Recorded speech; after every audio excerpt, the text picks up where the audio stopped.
So today will be registering my thoughts on tranad sunichena sahishnuna from a philosophical point of view. What is the ultimate essence of this? I have had many realizations in different levels of things. So my previous videos were slightly different. So basically, first of all, to whom does this tranad sunichena taroreva sahishnuna apply to? Does it apply to devotees? Whom should you be tolerant of? Tolerating your mind's urges, tolerating devotees' problems, and what is this tolerating others? What does it mean actually?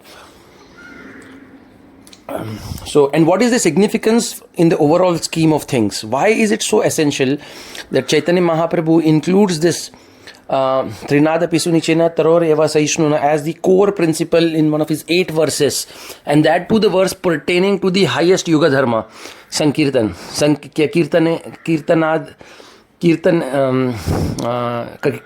Sadahari.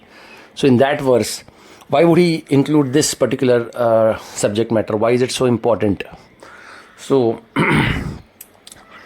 let us understand this from a spiritual perspective. This is my perspective on this, my take on this, my 2 cents on this.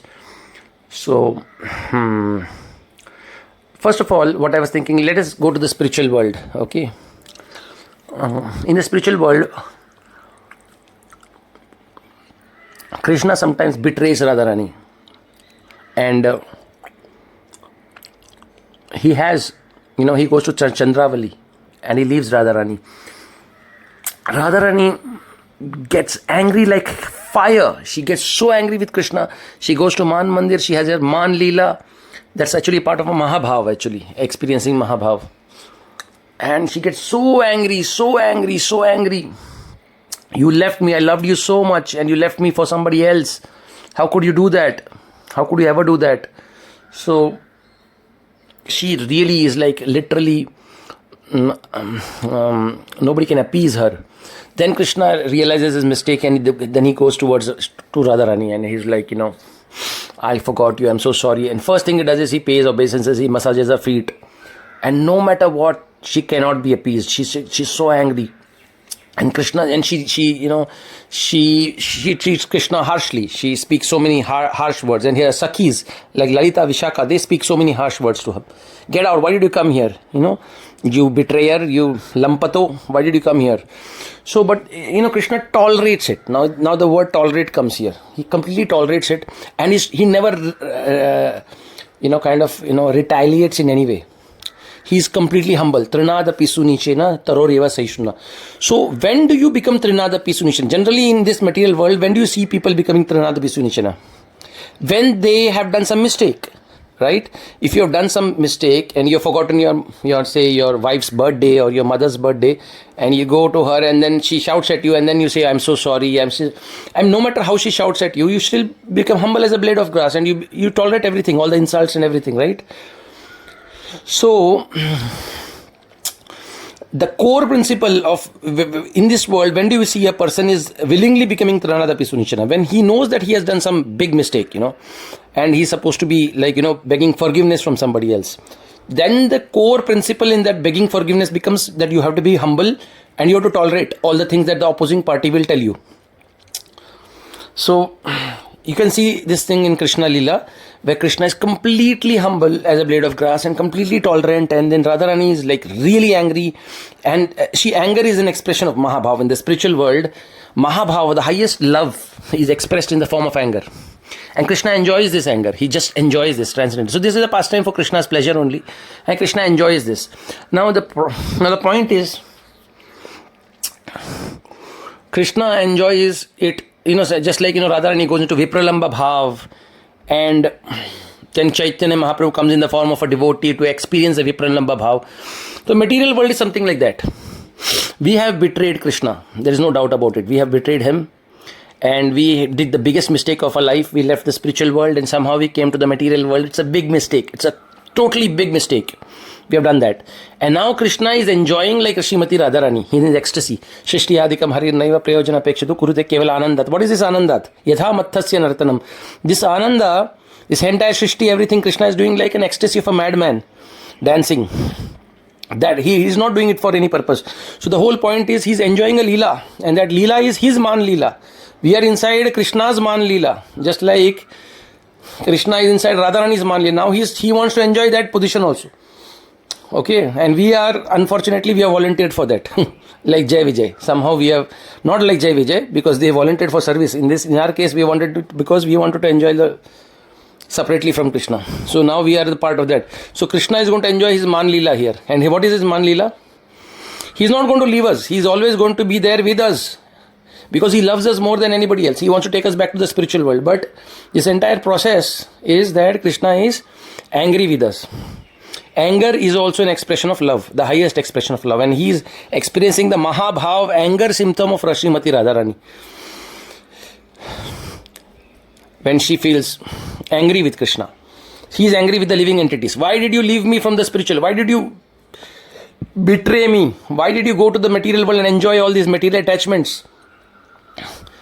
He considers everybody as a potential competitor. Krishna considers, he doesn't see living entities, dead entities, animals. You could be like, attached to this material world like Bharat Maharaj to a deer. Krishna even considers a deer as a competitor. Can you believe it? I mean, how much he loves us. Like he loves us so much that, you can see a man may love a woman, right? And then if a woman runs after another man, then he may feel jealous, Oh, I'm not getting her attention and her love. She is now giving her love to somebody else. But imagine a man getting completely envious and jilted by if a woman loves a watch or a dog or a deer, and he gets completely disturbed. Why is she loving the cat or the dog, or she's loving her watch or her Mercedes Benz? Then what's the kind of love that he has? He's completely in love. He cannot even share her with anybody. That kind of love he has. So Krishna has that kind of love for the living entity. He cannot tolerate the living entity is attached to a Mercedes car, or a living entity is attached to a watch, or a living entity is attached to a lady. What to speak of a lady or a man? Even if a living entity is attached to a innocuous little thing like a deer, like Bharat Maharaj, Krishna is still, completely disturbed, and he takes him 3 lifetimes into a life of a deer, and he devastates his life literally, in a sense. So imagine the kind of lover that he is. He doesn't want you to share the living entity with anybody. Even with his own self, he doesn't want to share it. He has such kind of extraordinary, crazy love like a mad lover. He's like that. He's like surcharged with that kind of a love. I don't want to share the living entity with anybody else. Sometimes, a devotee becomes a Jagannath's devotee, and then Gopinath ji comes, and in my life I've seen this, he comes and he gets very angry. Why did you serve Jagannath? You are supposed to serve me. Now it's the same person, but I've seen such kind of fights happening in the same, deities fighting among themselves, like Krishna fighting among his own expansions. I mean, it's the same person, but of course he has multiple personality syndrome. I'm just joking. But in that he even splits himself into multiple people, and then he gets jilted with that also. That is the kind of attachment that Krishna has with the living entity. He cannot tolerate separation from the living entity, because overwhelmed with ecstasy. Yatha matthasya nartam. This shrishti, everything is happening because of that. He's completely possessive lover. He's like a possessive lover. The moment you take your attention off Krishna, even for an innocuous little thing like, anything, it could be some innocent little deer, it could be anything, Krishna completely gets angry and disturbed. That's the Bhagavatam ka Bharat Maharaj ka episode. You can see how Krishna get like completely, as they say, he completely goes off the ledge, sorry. So basically what happens is, let's come back to our topic. Like, Krishna is completely attached to you, and then he's like a jilted lover, like a husband, and the wife. Now the process, like when we come to the material world, Krishna comes in our heart as Paramatma, and then he makes sure that we are miserable in the material world. The material world is more or less like a swamp. Nobody can escape. You cannot say it's your karma. This karma, everything is just created. Jiva se jivanam. It is created in such a way that nobody can escape. Every living entity has to subsist on some other living entity. So somebody has to suffer if you want to exist. So the way the material world is created is in such a way that there is no question that you will not be entangled in karma. You will always be entangled in karma. It's like a swamp. The moment you set your foot on the swamp, you will be sucked inside the swamp. And you will be swamped, finished. Then you will be going deeper and deeper into the lowest realms of material world. So, as we have discussed in the previous video, Krishna is completely unaware of the suffering of the living entity in one way, so he cannot be blamed for that. It's all Maya, basically. What's happening is the layer of Maya. So Krishna is in that ecstasy of anger, and he's like, he wants you to come back. So now the spiritual master, when we take up sadhana or sadhana bhakti, the core principle is the mediator. Like if your husband and wife wants to return back to the husband, what is the most important person that should be there? And that's the mediator. So the mediator has to be there. And the spiritual master is the mediator, just like Jagai Madai and Chaitanya Mahaprabhu. So first the spiritual master has to go to Jagai Madai, and then he has to request them, please surrender to Chaitanya Mahaprabhu. And then they are not going to listen, and then somehow he has to convince them, take their beatings and the sufferings that they inflict on him. And then finally they get convinced, and then he has to convince Chaitanya Mahaprabhu, please accept them. He cannot tell that, Chaitanya Mahaprabhu is angry with you idiots, surrender to Krishna. Then they'll never surrender. So he has to glorify Chaitanya Mahaprabhu. He's very happy. He's waiting for you. Please come, please come. And then when they are completely surrendered, then he has to convince Chaitanya Mahaprabhu, who himself is angry.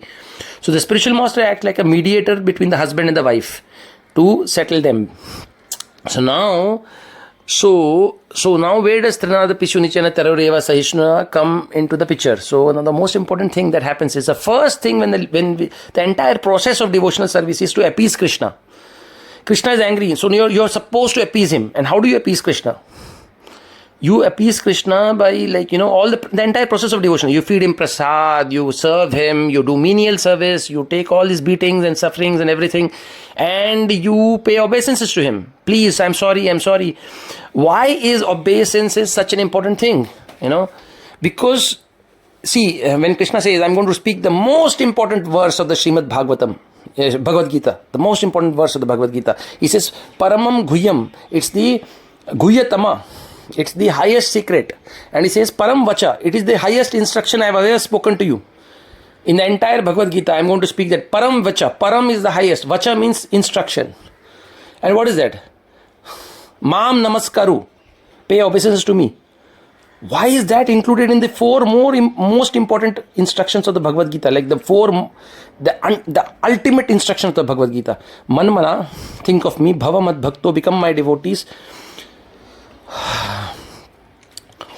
And Maham Namaskaru, Manmana Bhavamad Bhakto Madhyaji, worship me, and Maham Namaskaru, become my devotee. So, pay obeisances to me. So, why is obeisance such an important thing? Tranad, appease, sunichena comes into that position, into that context. So, obeisance is such an important thing. Krishna is including that in the four. It's like the Chaturshloki Bhagavad Gita. These four lines are like Chatur line Bhagavad Gita. They are like the four lines of which summarize the entire Bhagavad Gita. Sarva Dharman Parityagi is actually not the ultimate thing actually. That's just like a, what do they call it? It's like a step down from this. Chaitanya Mahaprabhu in fact said that it's external. It's not that. But the most important, the most powerful part of the Bhagavad Gita is this. Manmana, bhava mad bhakta, you tell that you love me. Tell me. Because bhakti means love. So he says, you tell me that you become my lover. Accept my love. Like you say that I love you. And then he says, priyo asime, in the end of this verse. He says that you will come to me because you are priya to me. Priya. And priya word is used for Srimati Radharani in Gita Govindam. Jayadeva Goswami uses the word priye, charu, shile. Such words, this priya is specifically used in the context of lovers. So he's saying, I love you to the living entity. And he's saying that the living entity should also love me. You say, I love you, and that is the essence of the entire Bhagavad Gita. So Karma Yoga is the entire process where he says, now break up with all the objects of this material world. What is Karma Yoga? Detached action, emotionally detached action is Karma Yoga. We are completely emotionally detached with everything. And Jnana Yoga is with the knowledge, cut the sword of attachment. I mean, cut the tree of attachment. So again, Jnana Yoga is also to be emotionally detached. Basically, it is like breaking up with your lovers. This material world, everything Krishna kind of views every single dead or living object to which the living entity is attached. He views that that object as a lover. So he says, break up with this lover. Be emotionally detached. See how the working of the material world, and through Jnana Yoga, cut off the attachment. Or through Karma Yoga, cut off the attachment. So the Karma Yoga, Jnana Yoga, six chapters of the Gita, the entire purpose is to break up with your lover, ex-boyfriend, and then,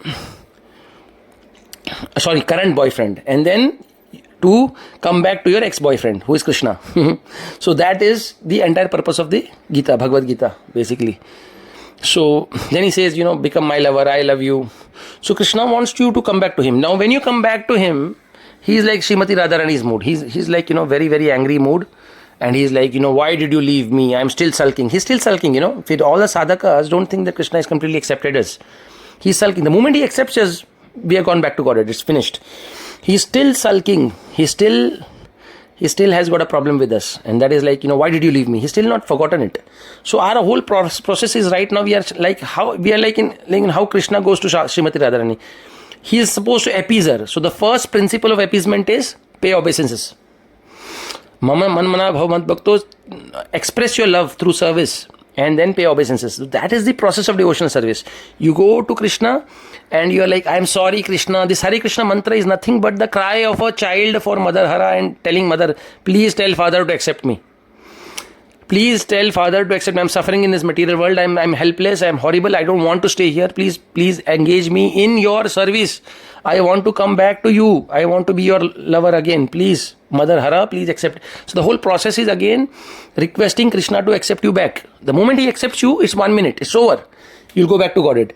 But the point is, this entire process is requesting Krishna. So in the process, Krishna is going to tell Maya, no, he has given me, I don't trust this guy, ask him if he's sure, so test him, do that, do this. No, I don't think he's going to, So the point is, in his ecstasy, Krishna is still like thinking, he's like, I don't think you guys are ever going to be like, I can't trust you guys. Like how Radharani tells, I can't trust you. Krishna, you are like untrustworthy. I don't think you are trustworthy. Then Krishna has to prove, no, I will never leave you. I will convince you. Please let me convince you. Give me one more opportunity. In the same way, Krishna is like telling Maya, go test him. Tell him. So Prabhupada says, Maya, so many tribulations are coming because Maya wants to test Krishna. She does, test us. Whether we have come to disturb Krishna. What does it mean, disturb Krishna? Why is Prabhupada saying that? Because disturb Krishna means Krishna is already disturbed with our love, and then if he cannot tolerate that, we are going to again leave him in some way. So in his ecstasy, he wants to make sure. No, you want to come, first decide your mind whether you want to come to me for sure or not. Now this is a doubting Thomas. Now the problem is Krishna is a doubting Thomas also. This is the tough part for all sadhakas, very tough. So now we have no other option. That tatenu kampam. So that verse itself, it talks about this particular thing, how you have to be very, very tolerant, and it's known as atmakritam.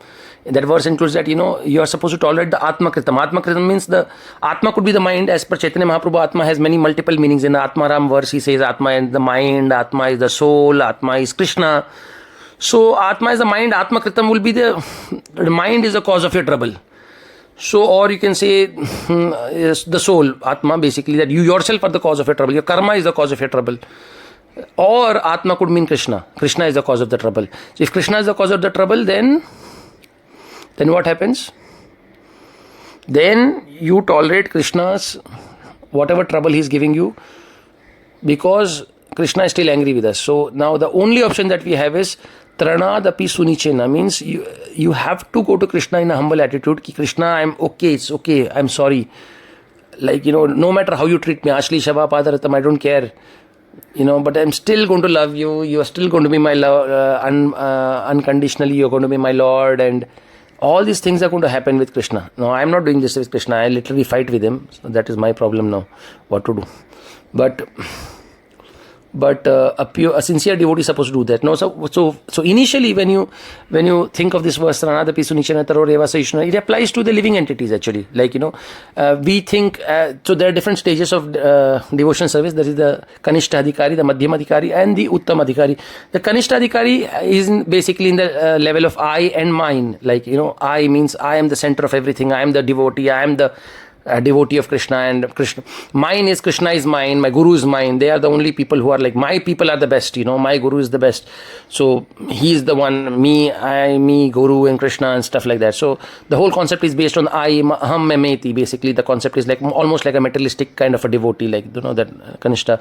In a Madhyamadhikari, he recognizes not only himself, but he recognizes Krishna himself, and he sees all the other living entities and devotees of Krishna also. Like, for example, he sees that, these are devotees of Krishna. He appreciates the devotees of Krishna. He can see them, actually. A Kanishta can't even see those, like there are other devotees of Krishna. But as a Madhyamadhikari can actually see other living entities. He can see somebody who is like an innocent person, an envious person. So he makes such distinctions. So basically, he's still not totally Krishna conscious, because the entire process of Krishna consciousness means you see everybody as part and parcel of Krishna, integrated units. You don't see them distinct, or you don't see any living entity as disconnected, or anything in this material world, any living entity, dead or living objects, the events of this world, the happiness of this world, everything as part of Krishna's energy.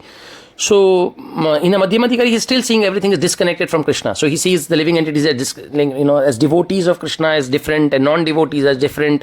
He sees the innocent people. So he's making these distinctions actually, and then he's applying tranad appease sunichena taro reva sahishnuna to. So when a Kanishta Adhikari applies tranad appease sunichena taro reva sahishnuna, he's applying it only to his guru and the superiors. Like he's very humble to the superiors, but with other living entities he's very rude. He's not very because it's all based on aham mameti. The principle is that.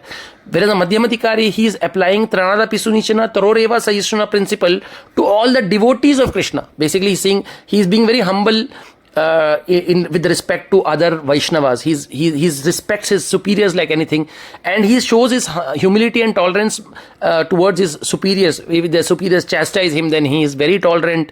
In the superiors, he's very humble when he approaches the superiors. So no matter how they treat him, he is still humble. He's not like he gives amanina manadina. He's always giving respect to everybody else, and he's not expecting any respect from anybody else. So he's applying this to the devotees, superiors.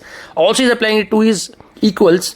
How does he apply to equals? By tolerating all their friendly gestures and negatives, and also becoming very humble and very tolerant in a friendly way towards his equals. And then he applies it to his juniors also by tolerating all their childish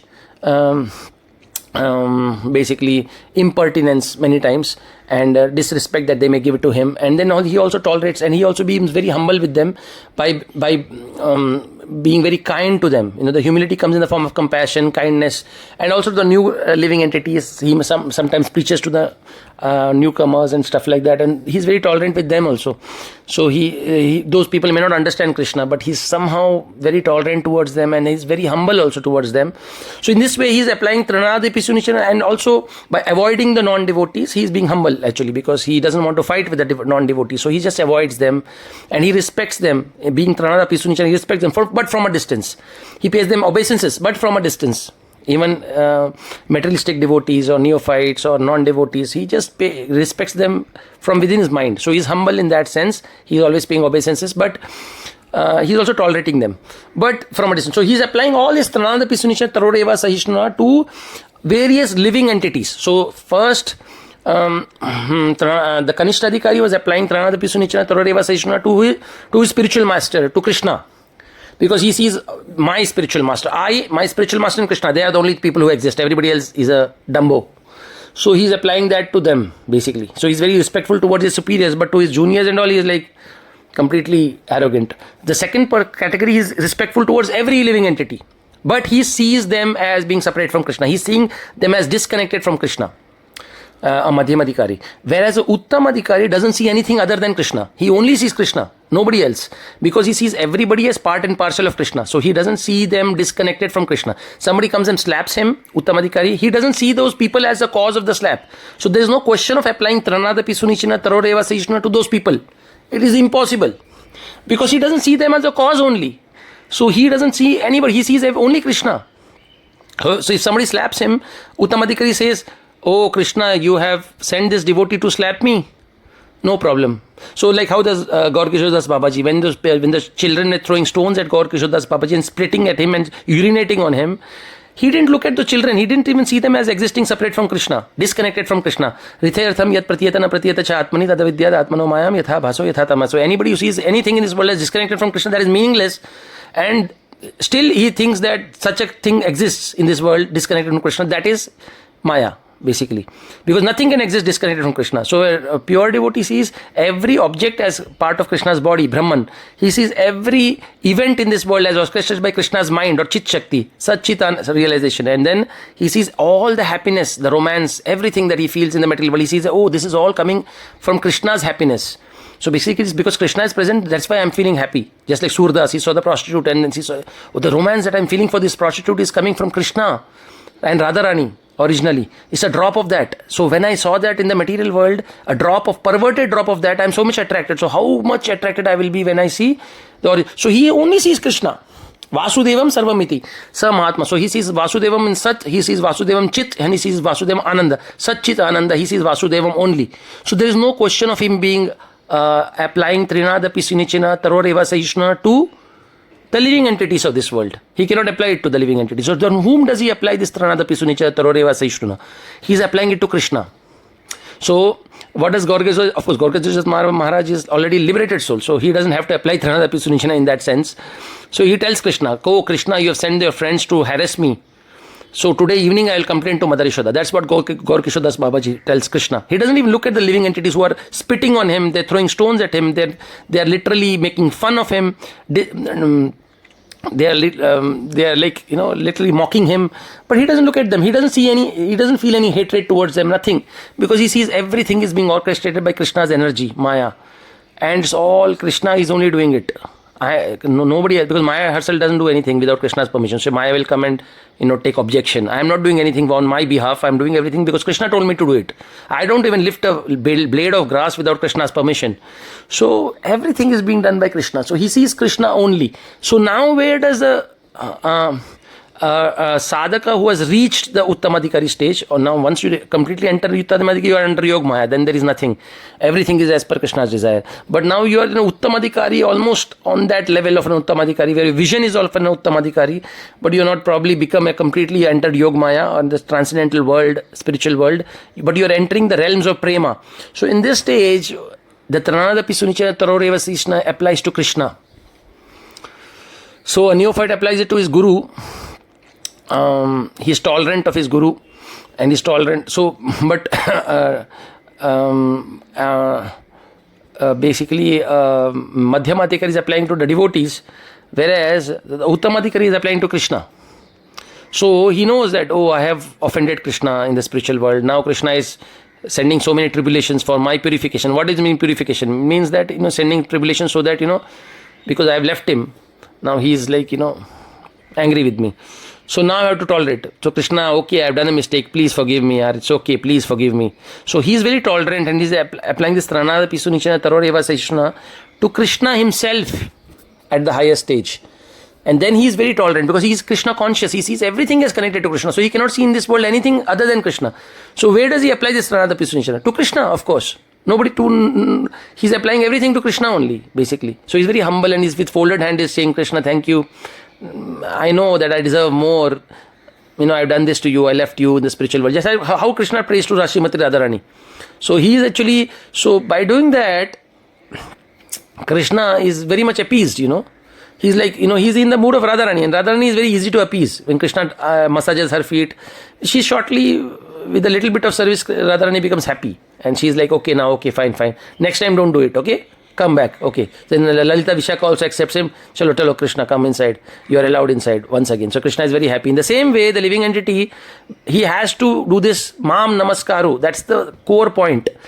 Humble as a blade of grass. What does the grass do? It was always obeisances. The moment you press it, it's paying obeisances. So the whole concept is again the very crucial point of tranad, appease, sunichena, and then connecting to Krishna via the Harinam, and then going back to the spiritual world and reconstitutionalizing our existence. The entire core principle is that we have left Krishna, and Krishna is angry with us in a transcendental way, and we have to tolerate whatever he does in our life. He may give us tribulations after tribulations many times, and we have to tolerate it. But I don't know, I can't tolerate it. So when he gives tribulations, the first thing I do is like go and beat him up. Why did you do that to me? Tell me, why did you do that to me? I thought we were friends. I thought you forgot that, I thought we patched up. But you're not patching up at all. No matter how much I try to appease you, you're still angry with me. So I'm not very tolerant, I guess. And this is the reason why he keeps on beating me and kicking me sometimes. So what to do now? This is my fate. So, but anyways, an ideal devotee would do this. Like, he will tolerate Krishna no matter what he does. But at least the good part is that you see Krishna. You don't see the material realm. You don't see non-devotees as the cause of your suffering.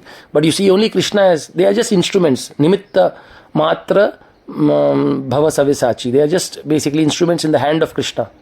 All the living entities, all the material world, spiritual world. So everything is done by Krishna. But then you have to be tolerant, and you have to apply this Ashli Shava Padaratam, and only then, when you apply all these things to Krishna, then Krishna will get little appeased, and then it's like Chaitanya Mahaprabhu and Pratap Rudra Maharaj, So due to some reason, there is some conflict, and Chaitanya Mahaprabhu doesn't want to see Pratap Rudra Maharaj. Now, it could be as trivial as, that he is a king, I am something. It's just a kind of a, what do they call, it's just kind of a reason. Chaitanya Mahaprabhu wanted to somehow reject him, that's all. He wanted to enjoy that pastime. So in that pastime, the devotees are trying to come in between. They are trying to unite Chaitanya Mahaprabhu and him. So he's no, I don't want to accept him. I don't want. He's behaving like Radharani, how she is rejecting, Krishna. In the same way, in the mood of Radharani, he wants to enjoy that rasa of Radharani, Man Lila. And Chaitanya Mahaprabhu is using that Man Lila on his devotee, Pratap Rudra Maharaj. No, I don't want you. Go. You are Lakshmi's man. You are the, I'm Radharani. And you are a person from, Lakshmi's camp. You are a man of richness, because Chaitanya Mahaprabhu is Radharani.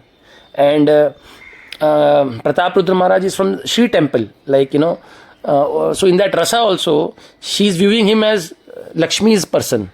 Lakshmi and Radharani have a, they are like co-wives or something like that. So she's viewing him as the person of money means Lakshmi. So you are a rich man, powerful man, so you're Lakshmi's man. I don't want, it's my team is Lalita and Vishaka, not Lakshmi. Ramanandra is okay with me, but not you. So he's in the rasa also, there is a lot of rasa. It's a Man Leela that Chaitanya Mahaprabhu wants to enjoy. There will be so many things, and Pratap is an eternal servant of Krishna. He's like Nitya Siddha Mahabhagwat, so he's a part of that Leela. And then, so we living entities are somewhat like that. In Pratap Rudra Maharaj, somehow we are in the bad books of Chaitanya Mahaprabhu, and Chaitanya Mahaprabhu is not ready to accept us directly. He may accept Jagai Mada easily, but not us sometimes. So then what happens? Then all the devotees try, doesn't work. But then what is Pratap Rudra Maharaj? He's tolerant. He's humble. He knows that, whatever be the reason that, I have betrayed Krishna or whatever has happened, now Krishna is angry with me and he doesn't want to accept me. So now I have to be humble. Please accept me. I'm sorry, Baba, sorry. Please accept me. Chaitanya Mahaprabhu is trying to show us, you have to behave like this.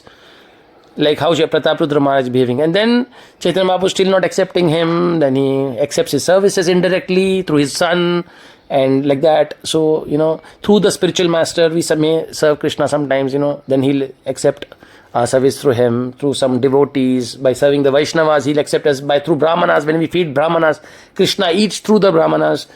In that way, indirectly, directly, through the deities and stuff like that, Krishna accepts the service. And then one day will come when his mood is good, because this whole thing is about mood. Krishna is a moody person. When his mood is good, then even a dog and a cat can go back to Godhead without any sadhana. And when his mood is bad, then no matter what you do, he will not take you easily. So it's like that. So you just have to find the opportunities where his mood is good. When you're doing Sankirtan, when you're doing, a lot of devotees are together, when pure devotees are with him, then he's very, very happy. And that happy mood, Pratap Rudra Maharaj somehow went at that point when Chaitanya Mahaprabhu was in ecstasy. And then he sang a song which he wanted to hear, and then in that spur of the moment, Chaitanya Mahaprabhu just embraces Prataparutra Maharaj and he accepts him. So this is how our journey home basically is going to be something akin to this. So our journey home is going to be like this. We have to be tolerant and patient, and because somehow Krishna has, like, he's in the Man Leela of Radharani. He's just like in a Man Leela of Radharani. So there's no option for, if Radharani is in Man Leela, then Krishna has only one option: pay obeisances and love Radharani, and then be humble and tolerant and just beg her forgiveness. That's all. There is no other option for him. If he starts fighting with her, then the Leela is going to get even worse, right? So in that way, a devotee has to have this. Now in my life, like, it's slightly different. I thought already, like, Krishna was very happy with me, and so I was thinking that he actually accepted me and stuff like that. So I was like, initially I was very humble and like, I was tolerate Krishna a lot, and then I became his friends, and then suddenly he was still, like, doubting me, and then I realized that he was still sulking. Then I got really angry. I said, I thought you were my friend, you accepted me, and now still not accepted me. Again, you're rejecting me. Again, you're sending tribulations in my life. Now I'm going to, like, literally fight with you. So in my case, like, I've become like a demon and I'm fighting with Krishna somehow. I'm sorry, but that's who I am. So I think Krishna should accept me anyways. He should make an exception for me. Krishna makes exceptions, right? So this is my 2 cents on tranad sunichena tarore vasa ishnuna amanina manadena kirtaniya sadahari. Hare Krishna.